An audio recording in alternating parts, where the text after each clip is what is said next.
Hi everybody, how we doing? My name is Brace Harris. I am Victoria Fenton. And we are Unveil. Welcome everyone. I sounded very British then, didn't I? Yes, well, you are British. Oh, okay, good. So Thanks it's for the okay. Very nice. Welcome to my new abode, everyone. Yes, you've Wait. made another transition. Yes, I counted it the other day. This is property 2 of 4, I think I'm going to be in total. Excellent. Just in like 7 weeks. A lot of juggling. I have so many suitcases, as Brace will attest to, that yes, it's a lot of juggling. But we are outside today, so if you hear some background noise, that's because we are outside. We are recording in the garden of my little tiny guest house, and this house is actually in the back of the place that I was staying last time, so we are surrounded by a beautiful garden. It has just tried to rain in LA, so we are battling the elements somewhat. No, but it's lovely. Well, we've had a lot of rain recently, which is, speaking of the garden, I wish you guys could see this. There's like orange trees and nectarines, and then there's like a lemon tree. It's like, and all the fruit is like sprouting, and it's so gorgeous. Lovely, lovely. It is lovely, and we've just seen a squirrel try to rescue a lemon, which was very weird and bizarre. So, all the things today, and if you hear trains, because we are right by a train line, birds or aeroplanes, we'll just pause talking and I'll try and do some edits if we need to. Rock and roll. Very good. But it's actually in the spirit of today's podcast. Yes. This is very real. This is like, we are just living life, and I'm just like juggling all the things. Yes. And what are we talking about today, Brace? So, just realised this bench is really wet as well. But anyway, carry on. watch your fanny. So today we're talking about something that I feel we feel is extremely important, especially when we're growing and shifting and transforming, is something really that seems very basic but is extremely hard for human beings to do, and that is just getting honest with yourself. Honesty. What does that mean for you? How does that benefit your growth? Like, the more honest one becomes with themselves, like brutally honest, even into the messy parts of what honesty can become, how much that can set you free. Well, and I think that's a really good place to start. It's like, it might seem obvious, like, why be honest? But I don't think people recognise the pure power in honesty. And there's so much that gets caught up in pretending. So much energy that gets caught up in pretending and faking it. Yeah, and I want to be clear, we're not talking about, telling the truth to your, people in your world and being honest with them. We're talking about honesty with yourself, and like really getting open and brutally deep down to the core of what may be influencing your life. And I think it's interesting to feel into the kind of high performer industry that the clients that we work with, one-to-one coaching, because everything in business is pretty much framed in return on investment. So it's like, what's the ROI? Right. And I often find myself explaining to these type A driven people the sheer cost and the expenditure in faking it, in lying, in having to show up inauthentically somewhere is ginormous. It's like, and it's almost unquantifiable as well. It's that kind of thing where you have no idea how much energy it's using to maintain a lie, or at least a subterfuge or an identity that isn't resonantly truthful to you, until you drop it. You just don't know. Well, and I think the you don't know is also really important for us to look at, because a lot of the times people don't know what they don't know about how they are lying to themselves. Yeah. You hear a lot of people say, well, this is just the way I am. Is it really? Yeah. Is it really truly? Or is it just a strategy that you developed long ago that has now kind of become a version of you, but not your essence about who you truly are? And I think this is like everything that we do at Unveil isn't about transformation for transformation's sake, or Right. improvement, or getting somebody fixed or better. It's about getting somebody to really understand who they genuinely are, because I think a lot of the time we're wandering around in life not knowing who we genuinely are. Yeah, it's not necessarily becoming someone else. It's literally going back to who you have always been, and who has been covered up by every other single type of influence that has been pushed upon you by life.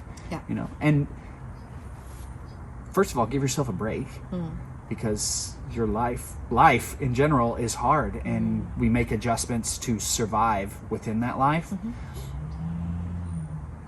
And now you have the opportunity, if those strategies are not benefiting you any longer, to shift out of that, shift back. And it's, so I'm building our Introduction to True Human Design course at the moment, and there's a huge opening part of it, which is like, why are these systems of self-awareness so attractive to people, whether they're the kind of like Enneagram stuff that you do or the quizzes that you do on Facebook. I think it is a genuine sign that people are quite far away from who they know they are somewhere. So we look to these external systems to tell us me who we are. Yeah, exactly. And it's fascinating to use them, and we do, like you and I have just sat here and gone through loads of human design and GT stuff. And it's interesting when you map your relationships and you kind of understand, oh, that's why we connect on that level, or that's why we always have conflict in that area. And it helps, but these systems should be reaffirming as to what you already know. And a lot of the time, they're complete revelations. And it's like, well, yeah, that's because you're so far away from who you were designed to be, for want of a better word. And it's... Or how you understand you've become who you are now. Yeah. It's like the way that you understand it is shifted and changed, because you're like, oh, now I understand why this behavior pattern has come up, why, you know, this particular thing frustrates or annoys the shit out of me. Yeah. You really get to dive in and look at all those different aspects of your personality, how you're built, how you're made, and really come out of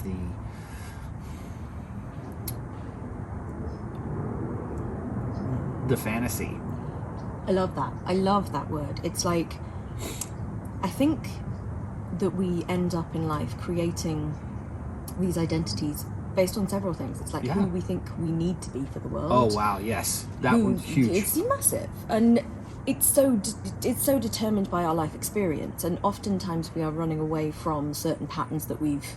I always like to speak to people. It's like, I was just terrified of becoming my mother, and now I'm turning into her. And it's like, we're all like observing behavior all the time and running away from it or running towards something else. And it's this effortfulness begins before you're even conscious enough to think about it, and certainly to rationalize it. As children, we are literally there going, learning from our experience the patterns that we need to adopt in order to retain love from our caregivers. Yes. And that's already a transition in one's innateness into a pattern recognition and a replay of said pattern.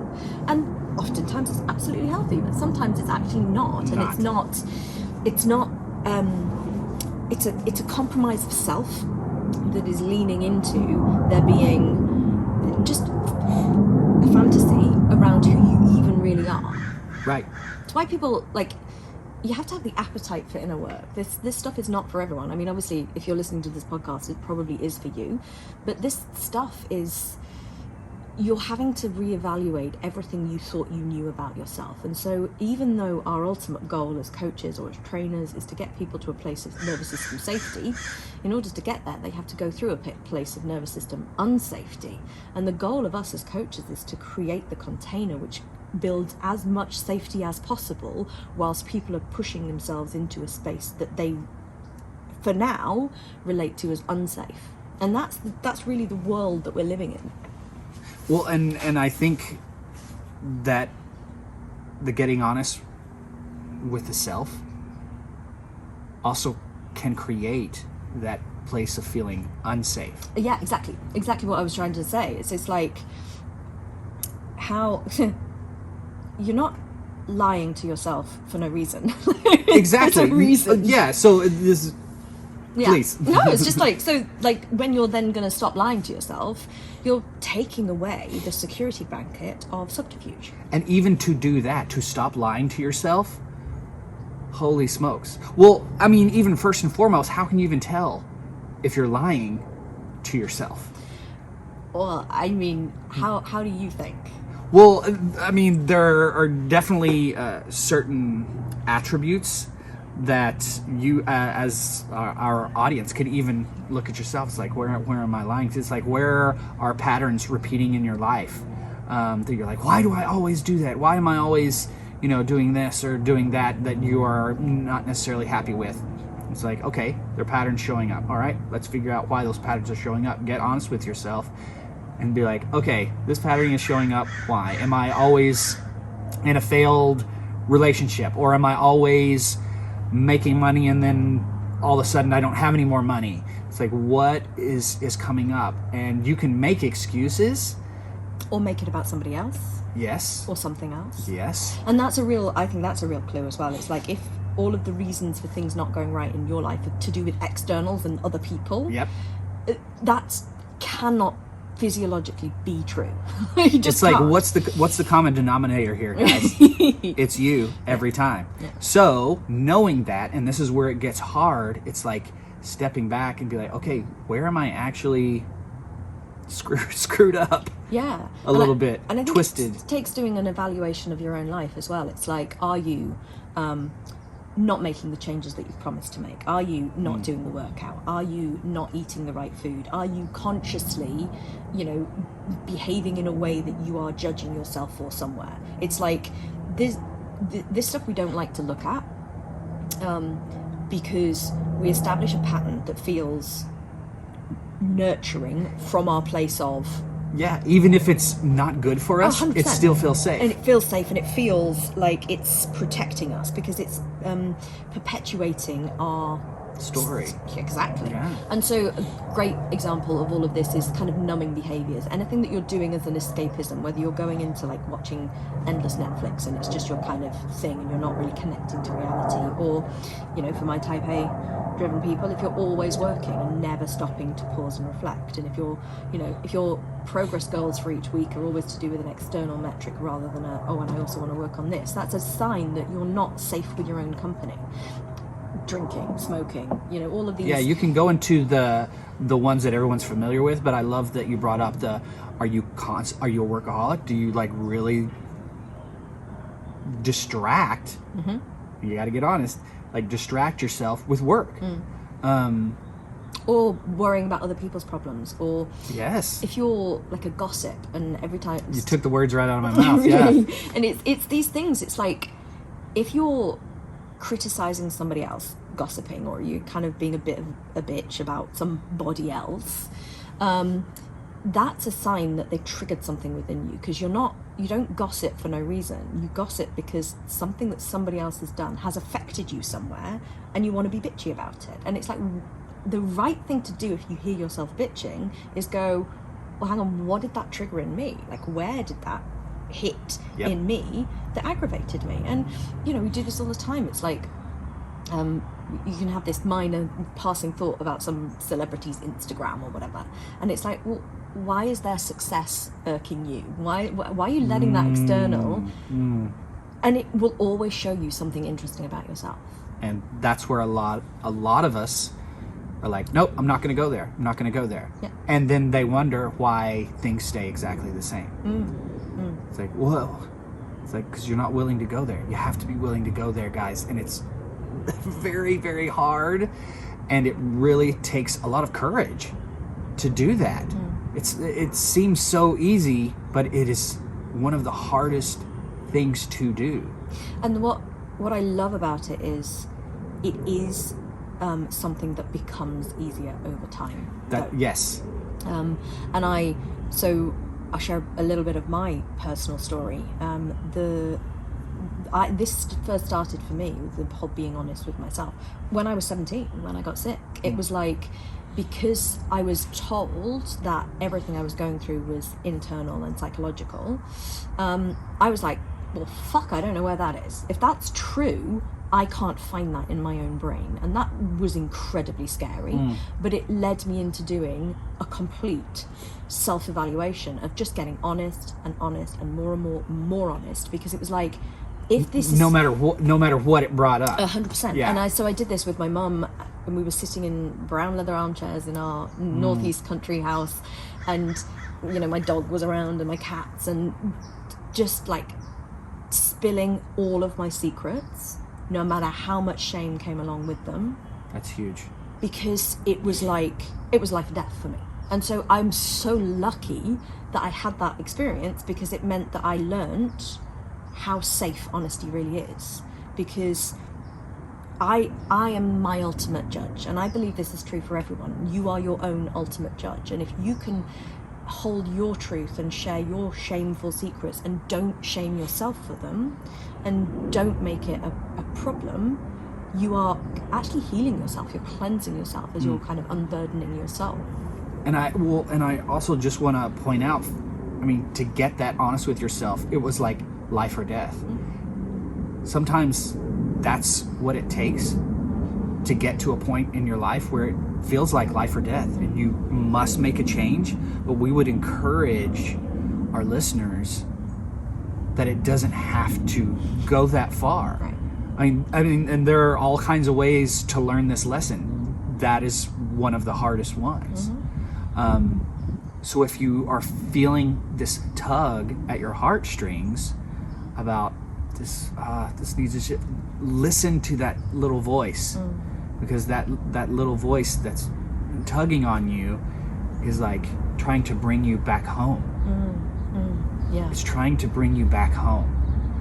And the more that we push it away, it's always going to try to bring us back home. But we don't want to get to the point where that voice is so far away from our conscious mind and our own hearts that it's a whisper in the background, and there's all kinds of stuff being much louder. Find the voice that's whispering to you and honor it and give it an opportunity to speak to you. And in that, I feel getting honest with yourself may be easier. Would you agree? Or I think it's so difficult because the human mind, as we were planning this, I said this to you, the human mind is so conniving. Yes. And ultimately, you've chosen dishonesty because it felt safer at some point. So what you're trying to do by rejigging this landscape is recalibrate what is safe and what's not to you. And so sometimes it takes starting to experiment with other people in conversation. And I have a lot of tricks that I use with my clients in terms of like how to get honest, but I often say to people, this is my best advice. It's like, say the whole thing.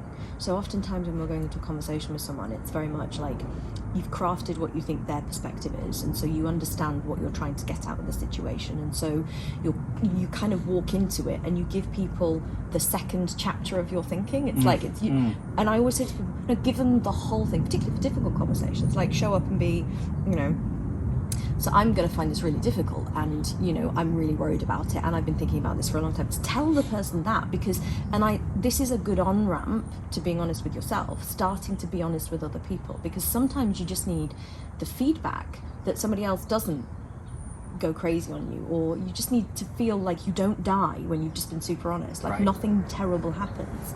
And so I think it really depends on where you're approaching this from and how your experience with honesty and dishonesty, and how strong the lies are that you're retaining. Yeah, I mean, for myself,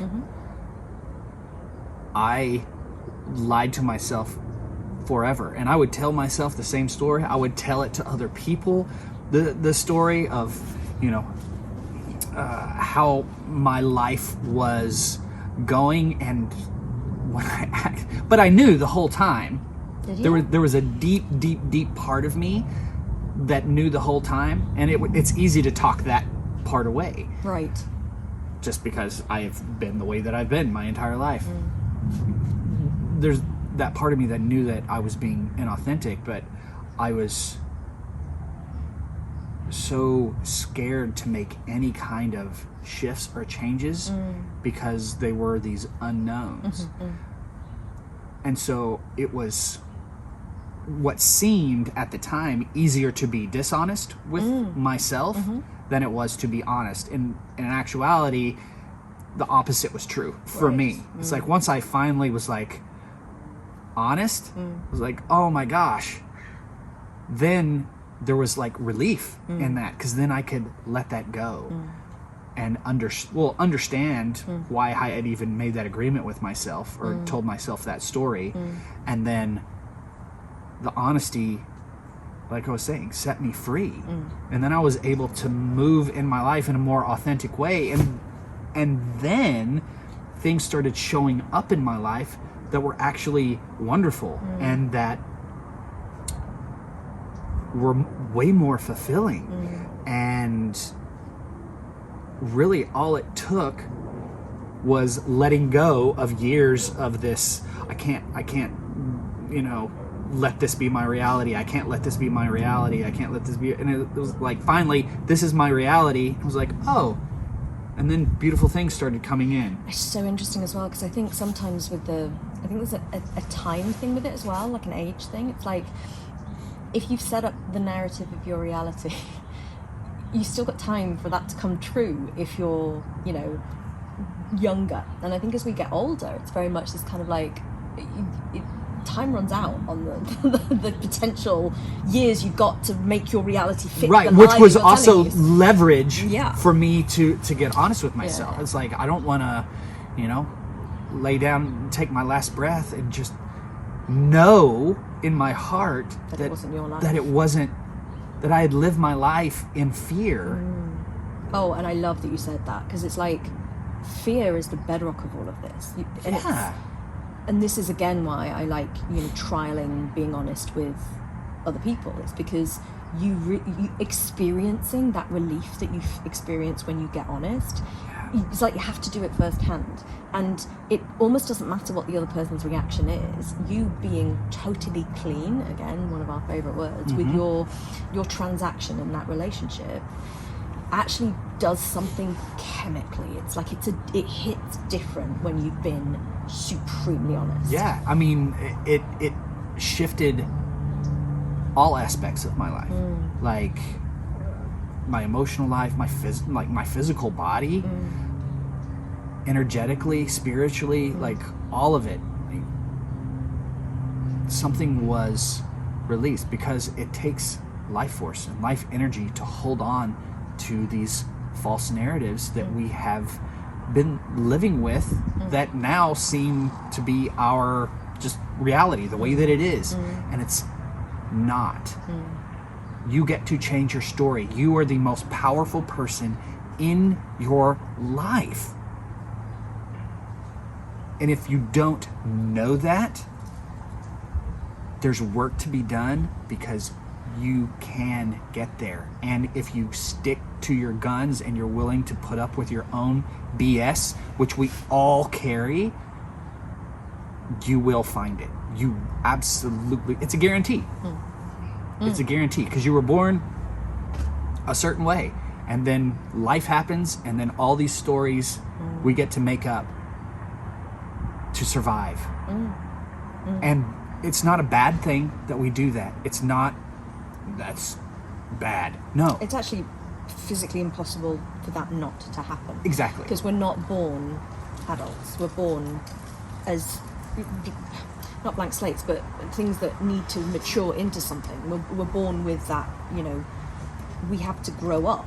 And in that process, you don't need to have major trauma to have, shit go down that isn't ideal. Exactly. And have to create a survival strategy around that. And it's what I love about our relationship as well, is it is a supremely honest one. And there are times when we're kind of dancing around something, and then we both go, I did it the other day, I was like, can I be brutally honest? And you just went, I prefer it when you are. And I said what I was going to say, and it was a business thing, and the relief that washed through you was just visible, and me. It was like, finally, we've got that kind of gremlin, that uncomfortable truth, which wasn't particularly uncomfortable, it just was No. a nugget that was kind of in the way.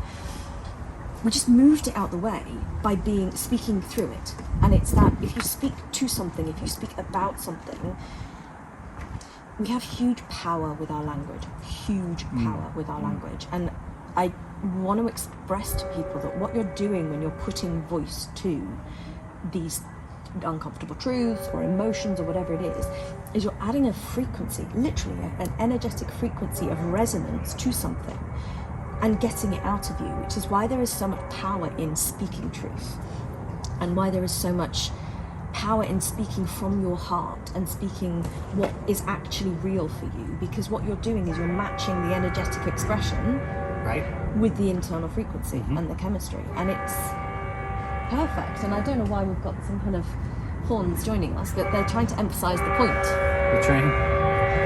Well, sorry guys, this is like genuine. well, and speaking.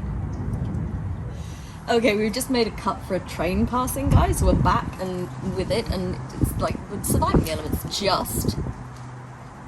Although the camera is kind of wobbly because of the wind. It's this is very ramshackle. But anywho.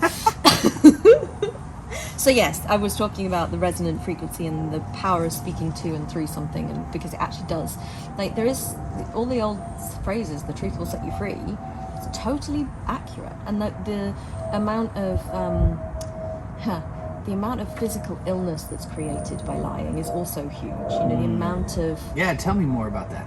Well, so as I spoke about when we did our functional medicine-y kind of podcast, there is everything in the human body is energy. It's energy in matter, it's energy in chemicals, it's energy in the nervous system and the way everything's firing. And actually you said it earlier about having a narrative that is not accurate is a lie. It's something you have to hold, but it's a costume that you have to wear that is not you. And so that takes effort, it takes energy, and actually your body and your brain are rerouting chemistry in a different direction. Particularly certain things like the victimhood thing. It's like, I loved what you said about you're the most powerful person in your life, because oftentimes people who are walking around feeling like a victim of life circumstances feel like everything else has the power and they don't. And that's a really disempowering place to put yourself in. If you start blaming everyone else for everything, it's like, no, take it back. Where is my responsibility here? But the biological consequence of suppression and repression means that you keep things inside you that you should actually express or get out, and that will have physical consequences. And so, you know, whether it's an autoimmune condition because you're not, like, you know, your immune system starts to misrecognize what's self and what's not, you know, there's a huge part of the autoimmunity, which is like your body, your immune system has started to recognize a part of you as not you, which is exactly what we're talking about when we're talking about lies and truth. And like you're holding around this huge bit of you that's not you, and so it's all creating this kind of ability for your body to feel unsure of what's true and what's not for it as a cellular thing. Same too with cancer. You know, some cancers develop because the cell itself loses connection with the cells that it's around, and therefore the body doesn't recognize that it's part of the self, etc., and the immune system can't see it, and it just has to then grow exponentially. Oh my goodness. It just started raining. A lot. A lot.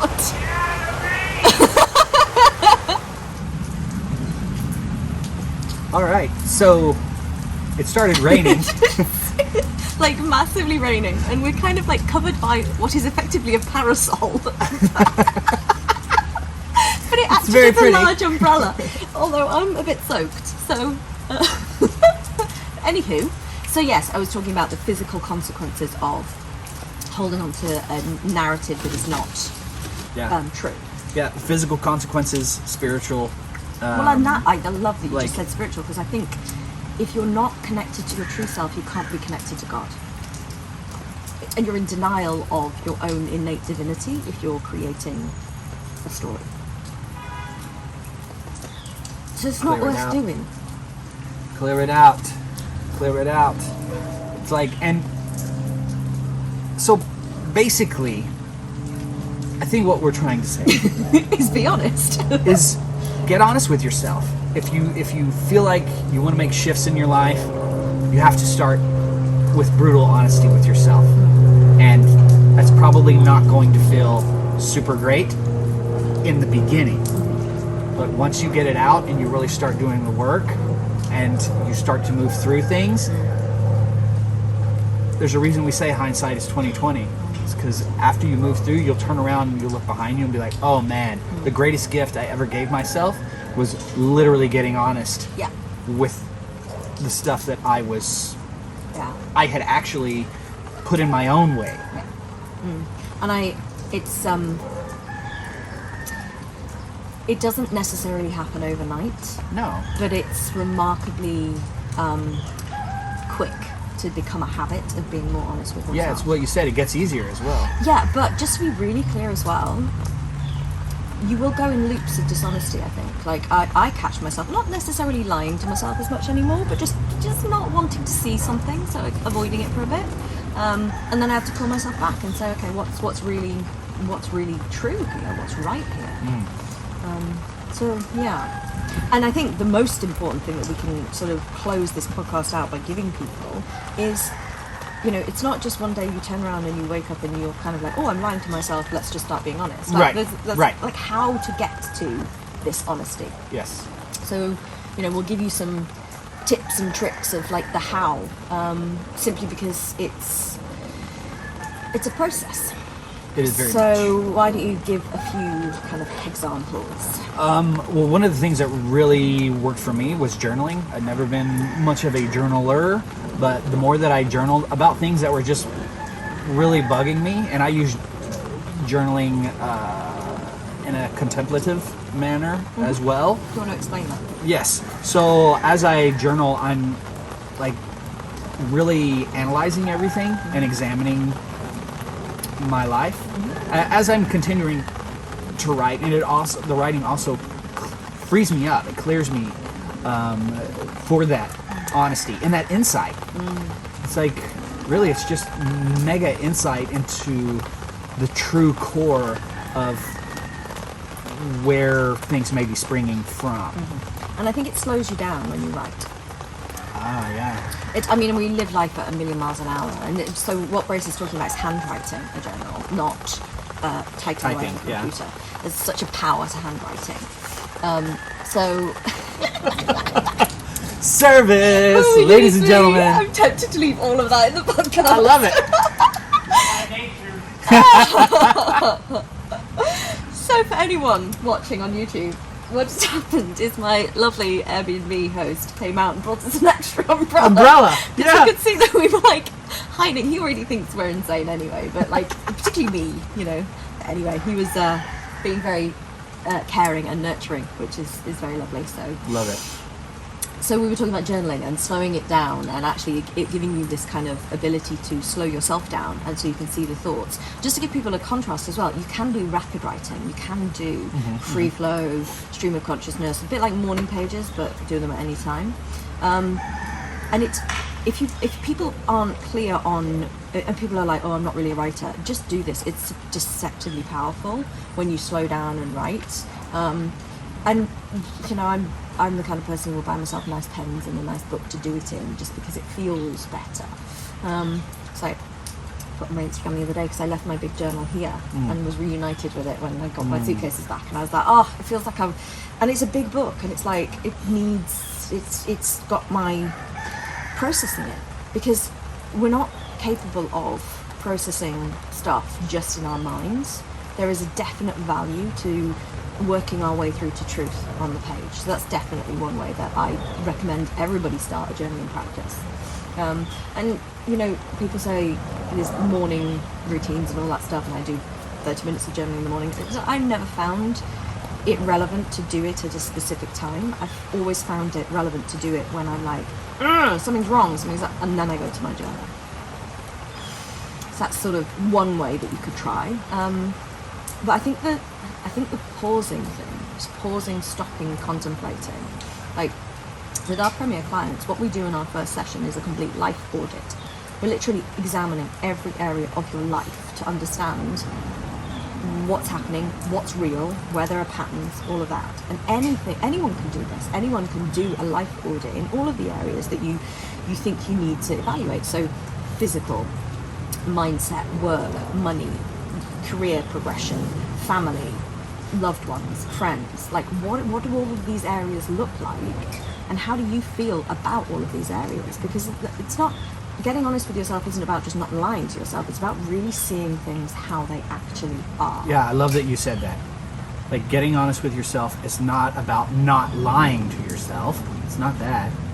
It's really seeing, and I'm just repeating your words, about how you see everything. Yeah. And being, it's huge. like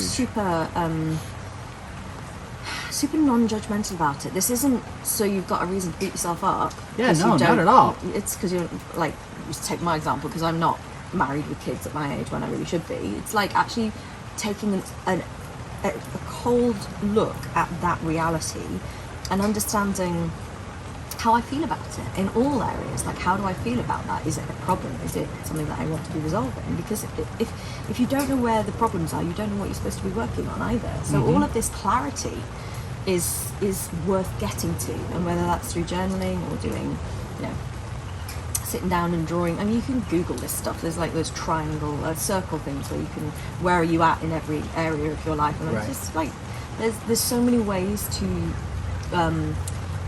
dig in, but I think the first step is just pausing long enough on the treadmill that is your life to go, hang on a second, there needs to be some kind of internal self-reflection here.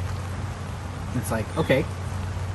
And that in itself is going to be a huge moment. It's a huge step. It's a Huge moment. It's funny as well. It's like there are some people who are totally into coaching and believe in all the inner work stuff. And the on-ramp for us with certain clients or certain people is getting people to realize that this work is worth doing in the first place.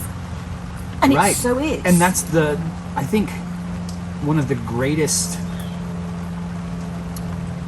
steps of the honesty process is just admitting that something needs to shift. It's like something needs to shift. You may not know what that is. You don't have to get down to the actual thing yet. Just knowing that something needs to shift and then taking action on that in itself, to me, is one of the most honest things one can do for oneself. And I think the reality is that you don't, just to reassure people, you don't need to not be honest with yourself because you don't know what to do when you find the thing that's the truth or the reality. Start the process, the universe will provide. Like, a lot of the time, I speak to coaches and they're like, oh, well, how do I structure out my 12-week sessions? And I'm like, just trust the universe that it's got that client's progression in its interests. Same with people doing this themselves. It's like, if you start to ask the questions, there is something innate within the energetic pull of the universe that will try and provide the answers for you. So if you start to get honest and you do this life inventory and you see that everything's shit but you don't know what to do about it, don't worry. Just sit in the honesty and the openness and the receptivity that honesty brings, and the universe will provide things. It's so surprising how this works. Yeah, love it. Another thing, and this one, feedback from others. How to get honest with yourself. Ask other people, but we want to be very specific about how you do this. Yeah. So you can ask specific questions to people, and they will give you feedback. Now, when we say feedback doesn't necessarily have to be true to you. It's just what someone else's experience of you is. And remember, we talked about truth. One person's truth may not be another person's truth, and so on and so forth. So just take in, receive what they have to say. Don't take it personal. Yeah. It doesn't mean anything about you. Use it as knowledge to influence how you move forward. And I think the most interesting thing is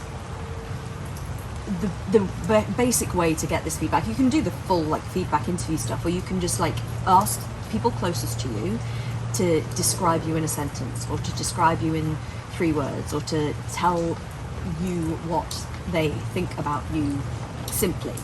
And you have to tell them to be honest, because everyone else is going to lie to you too unless you tell them to be honest. They're going to sugarcoat it. But the interesting point comes is if other people's reporting of your strengths or other people's reporting of the 3 words that best describe you are completely not how you think you're showing up. It's interesting because you get to self-reflect on, okay, so why is that person's experience of me like X, and am I happy with that person's experience of me being there? And that gives you material. And this is what I say to people all the time. It's like, everything is information. Everything gives you something to work on, and all of this feedback doesn't have to be like rosy. You might find some lovely feedback, but it's all some beautiful things that you didn't realize about yourself that are absolutely amazing. You can get honest with that too, by the way. It's all information, and information isn't neither good or bad. Go back to our podcast on meaning for more on this, where we spoke very, very deeply about everything is neutral until we attribute meaning to it. Same with the feedback, and same with your own internal self-reflections on you. It's like, you're not going to find everything is perfect, because you wouldn't have been lying to yourself or not being willing to see the things.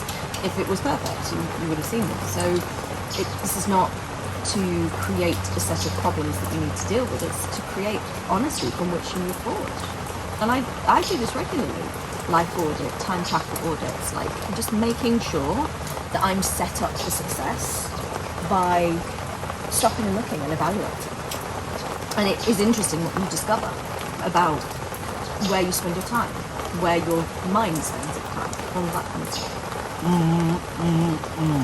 You get to really look at yourself. Look at yourself honestly and open, and don't judge yourself. I would say, don't judge yourself. And just to be really clear as well, navel gazing can get obsessive, and it can all become very about you. And I want to like be really clear for like the coaches out there. One of my biggest flaws or complexities is that this can make it all feel very me-based. It's always my fault. It's always like, oh my god, I've got to go into the writing because there's something that I'm doing, it's my fault, etc.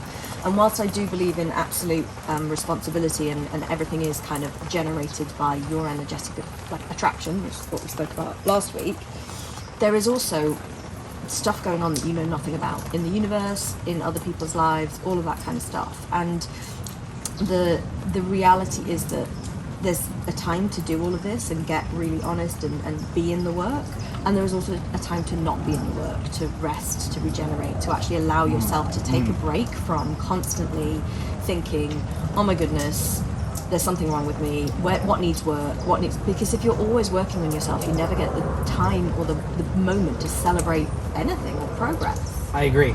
It's kind of like, working out. You work out, and then you must have rest, because your muscles have to regenerate. Like if you're constantly working out and you're not resting, then you actually get weaker. So give yourself that opportunity to step back and know that you did the work, and give yourself a little bit of a break. For all and I think that we don't celebrate ourselves enough as people. Maybe more of a British thing, but we don't pause to go, oh my god, I'm amazing, very often. And if you're, no matter where you're at in your journey, if you're starting this work or if you're decades in, you still get to stop and go, it takes a lot of guts to sit down and really be honest with oneself. It takes a lot of courage, you said it earlier, and you get to think you're amazing for doing that. Because you are. Because you are. Because you've literally put yourself first and foremost, and by doing so will make everything around you that much better. And I think it's such a fascinating day and setup to have chosen to do this podcast, because you can see we're not sugarcoating anything. We've had bit players side like coming in and in the middle, and the whole storms and rain and all that kind of stuff, and it's like there's a relaxedness that can come across people, and will hopefully have come across to you when you're just real. And that's what I think we're talking about here: realness, genuineness, and that opportunity to show up as you, and then see what life brings you, because it's going to be awesome, because that's what the universe does. Yes, that's exactly right. How do you feel? Good. I feel wet because my bum is very wet and my back is very wet. But I'm good. Excellent. This was lovely. I loved this discussion. Good. Yeah. So did I. It's very, very nice. And it's just one of the basics. Just it bedrock. literally, Yeah. thank you, bedrock. Good. The foundation of so much of personal growth and just what should be our Yeah. the way that we live our lives. We can constantly improve. As soon as someone says, well, this is just the way I am, you can point at that person and be like, well, that's not true at all. And I think If you choose that this is where you stop, then that's where you stop, yes. But is there potential for shifting and transforming? Absolutely, always. And I think that's just to sort of close this out by saying that's another one of the clues to where you are closed. If you are giving closed statements and that shouldn't have happened, that's just the way it is, this is just the way I am, and there's no potential for that not being true. Yeah, I should be like this. Well, but it being such a full stop, it's like a closed end statement, then now we've got a dog coming. It's going to be great. Then I just think that that's the signal that there is nothing is ever absolute. So if you're giving a closed statement, that's somewhere where you can dig. Love it. But for now, my name is Brace Harris. And my name is Victoria Fenton. And we are Unveil. Go get it. Oh my lord, I love it. Everything.